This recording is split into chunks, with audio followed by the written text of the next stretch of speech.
अस्सलाम वालेकुम dear viewers, कैसे हैं आप लोग। This is professor Mohammad Afzal. आप लोग देख रहे हैं मेरा YouTube channel. Guys I am really sorry, काफ़ी ज़्यादा लेट होती चली जा रही है और मैं आपके ना गेस्ट अपलोड कर पा रहा हूँ, ना मैं पेयरिंग स्कीम अपलोड कर पा रहा हूँ। लेकिन डोंट सी वरी अबाउट, आज का दिन इंशाल्लाह नहीं गुजरेगा इसके बगैर। मैं इंशाल्लाह गेस्ट भी अपलोड करूँगा रात तक और पेयरिंग स्कीम भी अभी अपलोड करने जा रहा हूँ। और मैथ्स का भी आएगा और जो है बायो का भी। इनफैक्ट ईद के भी दिन हैं और कुछ टीचर्स एंट्री टेस्ट पढ़ाने में बिज़ी हैं, जिसकी वजह से टीचर्स से टाइम नहीं मिल रहा। केमिस्ट्री का था बच्चों, वो तो मैंने खुद ही करना था, तो मैं टाइमली करता जा रहा था। अब बायो एंड मैथ्स का मुझे कोई इतना पता नहीं है, तो बाकी प्रोफेसर्स की हेल्प चाहिए, तो प्रोफेसर हजरात के पास टाइम भी नहीं है आजकल। और जो है अनफॉर्चुनेटली हमारे यहाँ पर ये एक रियलिटी है कि जब आपका कोई इंटरेस्ट नहीं होता तो आपका किसी चीज़ में इंटरेस्ट भी नहीं होता। तो एनीवे अगर मैंने अपने चैनल पे ये अपलोड करने हैं तो शायद इसमें बायोलॉजी और मैथ्स के प्रोफेसर्स का शायद कोई ना इसमें नहीं है, बेनिफिट नहीं है, तो शायद इस वजह से उनको ये चीज़ इंपॉर्टेंट भी नहीं लग रही। लेकिन एनीवे कोई बात नहीं, उन्होंने मुझे इतना हेल्प आउट कर दिया, उनका उसके लिए ही बहुत थैंक्स शेर अली साहब का कि उन्होंने मुझे फ़ोन पे ही बता दिया। वो तो खैर वाकई में बहुत ज़्यादा बिज़ी हैं। तो एनीवे हमें गलत नहीं सोचना चाहिए। गाइस जो है हम बात कर रहे हैं मैथमेटिक्स पार्ट 1 पेयरिंग स्कीम की। लेकिन फिर वही बात कि आप सबसे पहले सब्सक्राइब करें, जो पहली दफ़ा देख रहे हैं बेल आइकन प्रेस करें और ऑल नोटिफिकेशंस पे क्लिक कर दें। इसके अलावा आप किसी भी सिटी से देख रहे हैं, आप ओवरऑल इसको डिफरेंट ग्रुप्स में शेयर करें, अपने कॉलेज के ग्रुप में शेयर करें, अगर अकेडमीज़ के ग्रुप्स है तो उनमें शेयर करें, फ्रेंड्स के ग्रुप्स में शेयर करें, ताकि ये ज़्यादा से ज़्यादा लोग इससे बेनिफिट हासिल कर सकें। तो गाइज़ हम चलते हैं जी अपने मेन आर्टिकल की तरफ, मैथमेटिक्स पार्ट 1 पेयरिंग स्कीम।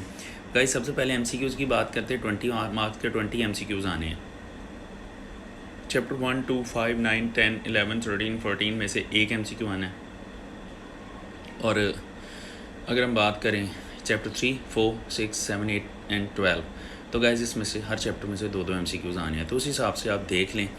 तो इसके अंदर जो है इंपॉर्टेंट फार्मूलाज़ को जहन में रखें और उसके अलावा कहीं डेफिनेशंस हैं उनको जहन में रखें। और जो है ना एग्जांपल्स और न्यूमेरिकल्स जो हैं उनके अंदर बेसिक यूज़ होने वाले फार्मूलाज़ हैं उनको याद रखें और सिंपल सी कैलकुलेशंस भी याद रखें। अच्छा गाइज़, अब हम चलते हैं शॉर्ट क्वेश्चंस की तरफ। तो इसमें शॉर्ट क्वेश्चंस का जो पोर्शन होता है दूसरी साइंसेस की निस्बत थोड़ा डिफरेंट है। 25 शॉर्ट क्वेश्चंस आपने करने होते हैं, आई थिंक 37 आते हैं और हर के 2 मार्क्स हैं, तो टोटल 50 मार्क्स का ये पोर्शन है। गाइज़ बहुत इंपॉर्टेंट पोर्शन है, सबसे बड़ा पोर्शन ही ये है। तो यहाँ पर कोई बहुत ज़्यादा रिलीफ नहीं है आप लोगों के लिए। क्वेश्चन नंबर 2 है, आपने 8 शॉर्ट क्वेश्चन अटैम्प्ट करने हैं, आपको 12 शॉर्ट क्वेश्चंस पेपर में आएंगे। तो गाइस चैप्टर 1, 2, 3 एंड 4 इसमें शामिल हैं। हर एक में से 3-3 शॉर्ट क्वेश्चंस आने हैं। तो ये शेर अली साहब की सजेशन ये है कि बच्चे को 1, 3 एंड 4 चैप्टर करना चाहिए, जबकि उसको फौरी तौर पे चैप्टर 2 जो है वो चॉइस में छोड़ देना चाहिए। बीइंग थोड़ा सा मुश्किल, इसलिए उसको थोड़ा सा चॉइस में छोड़ देना चाहिए। उसको एंड पे देखें। 1, 3 एंड 4 करने से आपके 9 क्वेश्चन अटैम्प्ट होते हैं, यहाँ आपने करने 8 हैं, तो एक क्वेश्चन आपका एक्स्ट्रा में चला जाएगा यहाँ से। अच्छा गाइज, आगे है क्वेश्चन नंबर 4। क्वेश्चन नंबर 3 है, इसमें अटैम्प्ट यानी 8 क्वेश्चंस, इसमें भी 12 क्वेश्चंस आएंगे, अपने 8 करने होते हैं। चैप्टर्स इंक्लूडेड हैं 5, 6, 7 एंड 8, और 5 में से 2 क्वेश्चंस आने हैं, 6 में से 5 आने हैं, बहुत इंपॉर्टेंट। 6 में से 5 आने, ये तो करना बनता है। 7 में से 2 आने और 8 में से 3 आने।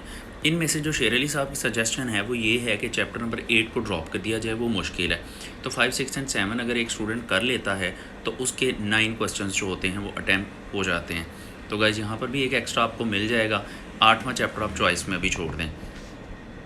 अब आते हैं तीसरे पोर्शन की तरफ। तो तीसरा पोर्शन थोड़ा टफ है। अब यहाँ पर देखें, चैप्टर 9, 10, 11, 12, 13 एंड 14 है। अब यहाँ पर ये 6 चैप्टर्स आते हैं।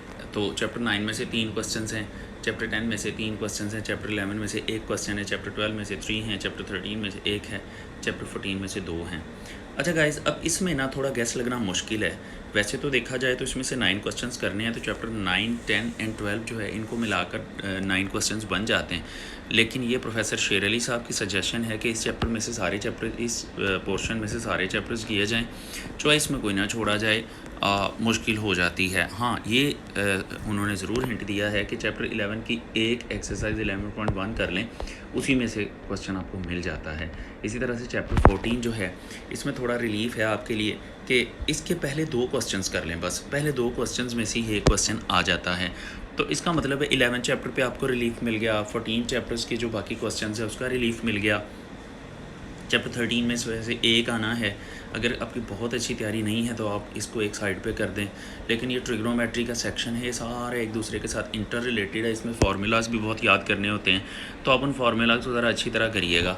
तो यहाँ पर चॉइस मैंने कोई नहीं लिखा, लेकिन आप 11 चैप्टर की बाकी एक्सरसाइजेज चॉइस में कर सकते हैं, और 14 चैप्टर के बाकी सारे क्वेश्चन जो हैं वो आपकी चॉइस में जाएंगे। और इसी तरह से अब आप देखें कि आपने चैप्टर 1, 3, 4, 5, 6, 7, 9, 10, 11, 12, 13 करना है, तो आपके टोटल पूरा पेपर अटैम्प्ट होता है 50 मार्क्स का, जबकि 2 और 8 क्वेश्चन तो आपको चॉइस में छोड़ सकते हैं, और इनको बिल्कुल भी छोड़ सकते हैं, बिकॉज इतना करने से आपका पेपर सारे का सारा आपका चॉइस के साथ कवर हो रहा है। तो आप चैप्टर 2 और 8 को एक साइड पे रख सकते हैं। अच्छा गाइज, अब इसमें ना एक चीज़ ये भी है कि अगर आपकी बहुत अच्छी तैयारी नहीं है, आप समझते हैं कि आपके लिए बड़ा मुश्किल है ये सारा करना, तो गाइज उसमें देखें ज़रा, आप पहले 3 चैप्टर करें, 1, 3 एंड 4 चैप्टर कर लें। अब इससे आपके क्या होंगे, 9 क्वेश्चंस कवर हो जाएंगे, जिनमें से 8 करने हैं। अच्छा, उसके बाद आप क्या करते हैं, इस पोर्शन में आते हैं। तो इस पोर्शन में देखिए चैप्टर 6 में से 5 क्वेश्चन आने हैं। अब 8 क्वेश्चन पिछले पोर्शन के कवर हो गए, 5 ये हो गए, 8 और 5 ये 13 हो जाते हैं। अब 13 क्वेश्चंस आप अटैम्प्ट कर चुके हुए हैं यहाँ पे, और यहाँ पर जो है चैप्टर 8 जो है वो शेर अली साहब कहते हैं कि बहुत मुश्किल है, तो आप 5 और 7 को अगर साथ में कर लेते हैं तो आपके जो हैं यहाँ पर 15 क्वेश्चंस हो जाते हैं। और यहाँ देखें, यहाँ पर जो है 9 एंड 10 कर लेते हैं, तो 15 एंड 6 21 क्वेश्चंस आपके अटैम्प्ट हो जाते हैं। और 14 चैप्टर की जो पहले 2 क्वेश्चंस कर लेते हैं, तो आपके 2 क्वेश्चंस ये भी हो जाते हैं। 23 क्वेश्चंस गाइस आपके इस तरीके से भी अटैम्प्ट हो जाते हैं। तो आप इनको इस तरीके से प्रिपेयर कर लें, तो इंशाल्लाह आपके अच्छे मार्क्स आ जाएंगे। उसके बाद हम लॉन्ग क्वेश्चंस की तरफ चलते हैं। 30 मार्क्स का लॉन्ग क्वेश्चंस का पोर्शन है, 10 नंबर का एक क्वेश्चन होता है। तो देखें इसके अंदर जो प्रायोरिटीज़ दी गई, वेरी फर्स्ट प्रायोरिटी जो है वो चैप्टर 12 पर 13 है, और 13 चैप्टर में थोड़ा हिंट है कि 13.2 तक आप अगर कर लें तो 13.2 में से बहुत ज़्यादा मोर देन 90% चांस होता है कि इसमें से क्वेश्चन आ जाता है। तो ये फर्स्ट प्रायोरिटी पे रखें ट्रिग्नोमेट्री जो है।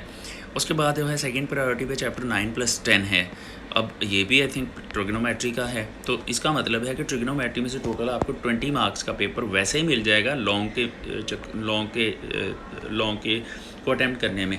और गाइस उसके बाद आप देखें कि ट्रिग्नोमेट्री में से आपको जो है 9 शॉर्ट क्वेश्चन मिलने हैं, मतलब 18 मार्क्स उधर से मिल जाने हैं, और 20 मार्क्स का जो है सब्जेक्टिव में से पेपर आ जाना है। तो ये तो 39 मार्क्स का पेपर आपको जस्ट ट्रिग्नोमेट्री में से मिल गया।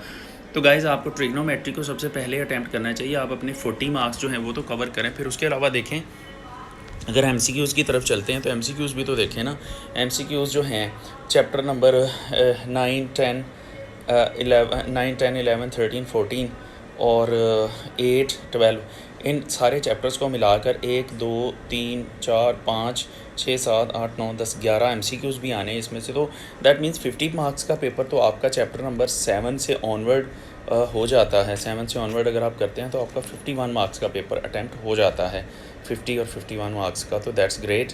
तो गाइज उसके बाद आप सेकंड प्रायोरिटी दे दी 9+10 को, थर्ड प्रायोरिटी पर रखें 5+6, तो आपके लॉन्ग क्वेश्चन 30 मार्क्स के पूरे हो जाते हैं। लेकिन गाइज अगर आप एक्स्ट्रा काम करना चाहते हैं तो 3+4 जो है ये आप रखें, 3+4 थर्ड प्रायोरिटी पे आता है। अगर आप एक्स्ट्रा काम करना चाहते हैं तो 5+6 को रखें फोर्थ प्रायोरिटी पे। 7+8 से आप बच जाएं, इसको बिल्कुल लीस्ट प्रायोरिटी पे रख दें 5वें नंबर पे। बाकी गाइज़ ये जो है टाइम की शॉर्टेज की वजह से अब मैं जल्दी से ही अपलोड कर रहा हूँ, और इसके अलावा आज के दिन में ही गेस्ट भी आ जाएगा। मैथमेटिक्स का गेस्ट भी मेरे पास आ चुका हुआ है, मैं बस रिकॉर्ड करने जा रहा हूँ थोड़ी देर तक। बायो का भी गेस्ट मेरे पास आ चुका हुआ है, मैथ्स का भी गेस्ट मेरे पास आ चुका हुआ है। मेरी कोशिश थी कि प्रोफेसर्स खुद रिकॉर्डिंग करवाएं, लेकिन अनफॉर्चुनेटली उनके पास टाइम था नहीं, जिसकी वजह से जो है मुझे ही ये रिकॉर्ड करना पड़ा। Anyway guys, best of luck आप लोगों के लिए। आप लोग जो हो खुश रहें, अल्लाह करे आपका पेपर अच्छा हो जाए। बाकी ये है कि जो पहली दफ़ा देख रहे हैं सब्सक्राइब करें, बेल आइकन प्रेस करें, ऑल नोटिफिकेशंस पे क्लिक करें, उसका लिंक सारे ग्रुप्स में और सारे सोशल मीडिया प्लेटफॉर्म्स पे आप शेयर करें। Thank you so much guys, अपना ख्याल रखिएगा। बेस्ट ऑफ लक आपके पेपर्स के लिए। अल्लाह हाफिज़।